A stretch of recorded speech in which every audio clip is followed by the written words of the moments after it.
बिस्मिल्लाहिर्रहमानिर्रहीम। नए सूबों की तश्कील के हवाले से जूं जूं बहस में तेज़ी आ रही है, पाकिस्तान पीपल्स पार्टी ने भी हुकूमत के ख़िलाफ़ महाज आराई शुरू करने का फ़ैसला कर लिया है। पीपल्स पार्टी इस दबाव को हटाने के लिए कि सिंध की तकसीम हो जाए, अब हुकूमत पर दबाव डालने की स्ट्रेटजी की तरफ आगे बढ़ रही है। पीपल्स पार्टी ने इस बात का फ़ैसला किया है कि कल सुबह वो महमूद खान अचकज़ई, जो कि कौमी असम्बली में अपोजिशन लीडर हैं, उनसे मुलाकात करेगी और उनसे मुलाकात के बाद मुल्क में जमहूरियत के लिए पार्लियामेंट के अंदर और पार्लियामेंट के बाहर जो है अपना किरदार अदा करने के हवाले से पीपल्स पार्टी अपना ताउन पेश करेगी। बताया जा रहा है कि इस वफद में, जो कि महमूद खान अचकज़ई से मुलाकात करेगा, सुबह 11 बजे अपोजिशन चैम्बर में, उसमें राजा परवेज़ शरीफ साबिक़ वज़ीर आज़म हैं, नवीद कमर साहब, शेरी रहमान साहबा और सलीम मांडवी वाला उसमें शामिल हैं। और पीपल्स पार्टी जो है वो जाकर अपोजिशन लीडर से, जो कि जिनको भरपूर हमायत हासिल है पाकिस्तान तहरीक इंसाफ की, मुल्क की अपोजिशन की बड़ी जमात की, और उसी की नुमाइंदगी करते हैं इस वक्त महमूद खान अचकज़ई, उनके साथ ये मुलाकात जो है इस हवाले से पीपल्स पार्टी ने रखी है कि हुकूमत पर यह दबाव आ जाएगा और हुकूमत को दबाव डालने के लिए पीपल्स पार्टी कुर्बतें बढ़ा रही है पाकिस्तान तहरीक इंसाफ के साथ। इसलिए कि पीपल्स पार्टी ये समझती है कि सूबों की जो बहस शुरू हो चुकी है, अगर कोई ऐसा मौका आता है कि नए सूबे बनाने पड़ते हैं तो पीपल्स पार्टी पंजाब की तकसीम तो चाहती है, खैबर पख्तूनख्वा में नए सूबे तो चाहती है, लेकिन सूबा सिंध के अंदर पीपल्स पार्टी किसी नए सूबे के हक में नहीं है। पीपल्स पार्टी की लीडरशिप मुसलसल एक बात कह रही है कि जी पंजाब असम्बली ने करारदाद मंजूर की हुई है बहावलपुर के हवाले से, जनूबी पंजाब के हवाले से, अगर हज़ारा डिवीज़न के हवाले से कहीं करारदाद मौजूद है तो खैबर पख्तूनख्वा असम्बली बेशक वहाँ पे हज़ारा एक सूबा बना ले, लेकिन सिंध में अगर किसी की ख्वाहिश है या कुछ सोचता है नया सूबा बनाना तो वो सिंध असम्बली से भी करारदाद मंजूर करवा ले। गोया पीपल्स पार्टी किसी सूरत भी सिंध में किसी नए इंतजामी यूनिट के हक में नहीं है। और पीपल्स पार्टी की माजी में भी ये पॉलिसी रही है कि पंजाब की जब तकसीम की बात होती है तो पीपल्स पार्टी खुलकर मैदान में आ जाती है, कहती जी बिल्कुल पंजाब को तकसीम किया जाना चाहिए, बहुत बड़ा सूबा है और बड़े सूबे होने के नाते इंतजामी अमूर दुरुस्त नहीं हो सकते, इसलिए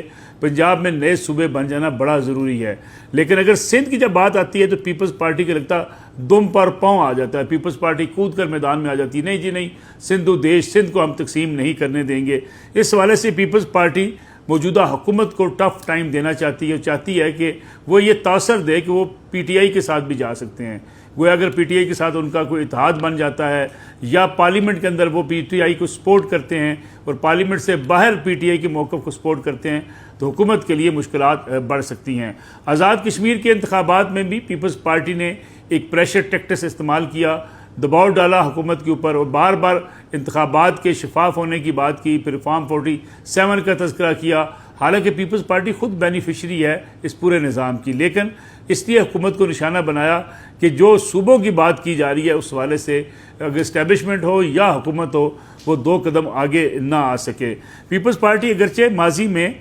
बेनज़ीर भुट्टो साहबा जब जिंदा थी तो पीपल्स पार्टी का जो मंशूर था उसमें नए जो है वो एडमिनिस्ट्रेटिव यूनिट बनाने की बात की जाती रही, लेकिन अब पीपल्स पार्टी यकसर इससे पीछे हट चुकी है। इसलिए कि पीपल्स पार्टी को दो किस्म की सूरत हाल का सामना है। पहली सूरत हाल तो यह है कि सिंधी कौम परस्त जो है उनका दबाव पीपल्स पार्टी बर्दाश्त करने की पोजीशन में नहीं है। वो समझती है कि अगर सिंध को तकसीम करने की बात हुई तो सिंध कौम परस्त जो है वो मैदान में आएंगे और पीपल्स पार्टी को नुकसान पहुँचेगा, पीपल्स पार्टी का वोट बैंक कम होगा, इसलिए पीपल्स पार्टी कौम परस्तों के सामने खड़ा होने को तैयार नहीं है। और दूसरी तरफ पीपल्स पार्टी ये भी समझती है कि अगर सिंध को तकसीम कर दिया जाता है तो कराची अगर सूबा बन जाए, हैदराबाद सूबा बन जाए और मज़ीद अगर एडमिनिस्ट्रेटिव यूनिट बन जाए तो इस वक्त भुट्टो ख़ानदान का, यानी आसफ़ अली ज़रदारी साहब और जो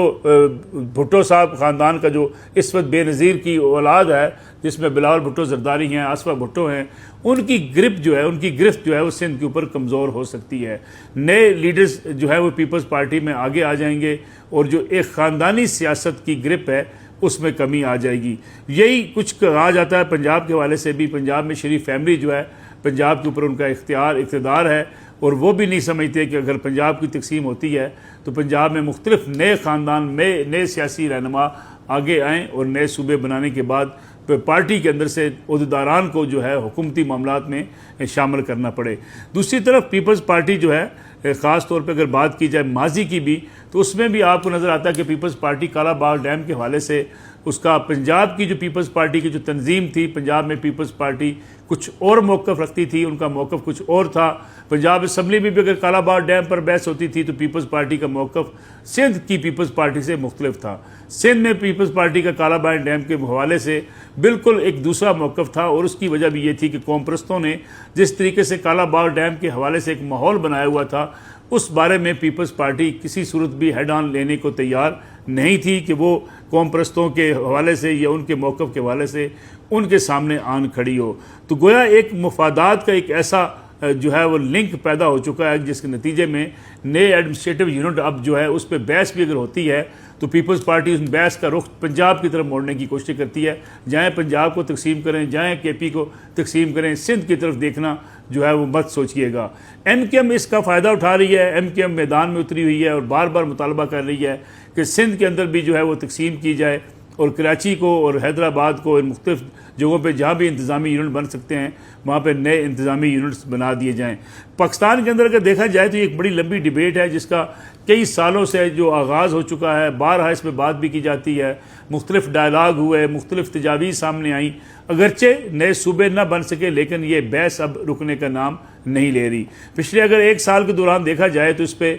बहुत एक लंबी कैंपेन चली हुई है, जिसके बारे में लोगों की राय ये है कि अब अमूमी तौर पे शायद हम उस तरफ बढ़ सकते हैं कि नए इंतज़ामी यूनिट बन जाए ताकि गवर्नेंस को बेहतर किया जा सके। गवर्नेंस के हवाले से भी, निज़ाम के हवाले से भी मोहसिन नकवी साहब वज़ीर दाखिला ने जब ये बात की कि ये निज़ाम जो है वो बोसीदा हो चुका है या डिलीवर ये निज़ाम नहीं कर रहा, तो मोहसिन नकवी भी तनकीद की ज़द में आए। लेकिन अगर देखा जाए तो इस निज़ाम के हवाले से लोगों की शिकायत अब बढ़ती चली जा रही हैं। पॉलिटिकल इशराफिया के हवाले से लोगों की राय पाई जाती है कि वो अवामी जो है वो इख्तियारात देने को तैयार नहीं है। अब ये भी कोशिश की जा रही है कि इस मोमेंटम को तोड़ने के लिए जनाब के नए सूबे बनाने की बजाय बल्दियाती इदारों के इंतखाबात करवा दिए जाएँ। नवंबर या दिसंबर में पंजाब के बल्दियाती इदारों के हवाले से गौर किया जा रहा है कि अगर नवंबर या दिसंबर में पंजाब में बल्दियाती इंतखाबात करवा दिए जाते हैं तो ये बहस ख़त्म हो सकती है या कम हो सकती है कि नए सूबे होने चाहिए। क्योंकि अगर आवाम को इख्तियारात में शामिल करना है, निचली सतह पर इख्तियारात मुंतकिल करने हैं, तो बल्दियाती इदारों के नतीजे ये काम हो सकता है। ये एक सोच है, एक राय पाई जाती है कि यार नए सूबे बने या बल्दियाती निज़ाम मजबूत हो, लेकिन फिर भी एक बहस अपनी जगह पर मौजूद रहेगी। वो ये है कि हर सूबा अपनी मर्ज़ी का बल्दियाती निज़ाम बना चुका है और अपने मर्ज़ी के बल्दियाती निज़ाम में वो बल्दियाती इदारों को भरपूर इख्तियारात देने को तैयार नहीं है। इसलिए बाज़ जगहों पर जहाँ सूबों में इंतखाबात हो चुके हैं वहाँ बल्दियाती निज़ाम की मौजूदगी में भी बल्दियाती नुमाइंदे हर वक्त एक ही बात कहते हैं कि वो बेख्तियार हैं, उनके पास कोई इख्तियार नहीं है, उनके पास फंड्स नहीं हैं। गोया बल्दियाती इदारे बनाकर इलेक्शन करवा कर इस बहस को तो कम किया जा सकता है कि नए सूबे होने चाहिए, लेकिन अवाम की इख्तियारात की मुंतकिली जो है वो अभी तक मामला अधूरा ही रहेगा। SDPI ने 2 रोज़ा एक कॉन्फ्रेंस की जिसमें जो है इस बारे में बहस की गई कि मौजूदा जो निज़ाम है, गवर्नेंस का निज़ाम है, इस वक्त इस हवाले से उसमें क्या तरामीम होनी चाहिए, क्या चेंजेस लाई जानी चाहिए और ख़ास तौर पे इंतज़ामी यूनिट जो है वो बनाए जाने चाहिए। इस पर तमाम सियासी जमातें, साबिक ब्यूरोक्रेट्स, साबिक सियासतदान, अरकान पार्लियामेंट और मुख्तलिफ सियासी जमातों से तल्लुक़ रखने वाले लोगों को वहाँ पर बुलाया गया, मुबाहिसा हुआ और सस्टेनेबल डेवलपमेंट पॉलिसी इंस्टीट्यूट के ज़ेरे तमाम इस कॉन्फ्रेंस का मकसद भी यही था कि एक ऐसी खुला बहस हो, ओपन डायलाग हो, जिसमें हर कोई अपने ख्यालात का इजहार करे और जो इस वक्त शिकायत हैं आवाम को अपने निज़ाम से, इस निज़ाम के बारे में भी अपनी तजावीज़ सामने ला सकें। एक राय पाई जाती है और ये कहा जा रहा है कि मौजूदा इस्टेब्लिशमेंट ये भारत चीज़ें सोच रही है कि मौजूदा अगर सियासी निज़ाम में अवाम के मसाइल हल नहीं हो सकते तो फिर नए एडमिनिस्ट्रेटिव बनाने के लिए क्या तरीक़ाकार होगा, सियासी जमातें इसमें क्या किरदार अदा करेंगी और कोई ऐसा रास्ता निकालना पड़ेगा जिसके नतीजे में गवर्नेंस के निज़ाम को बेहतर किया जा सके।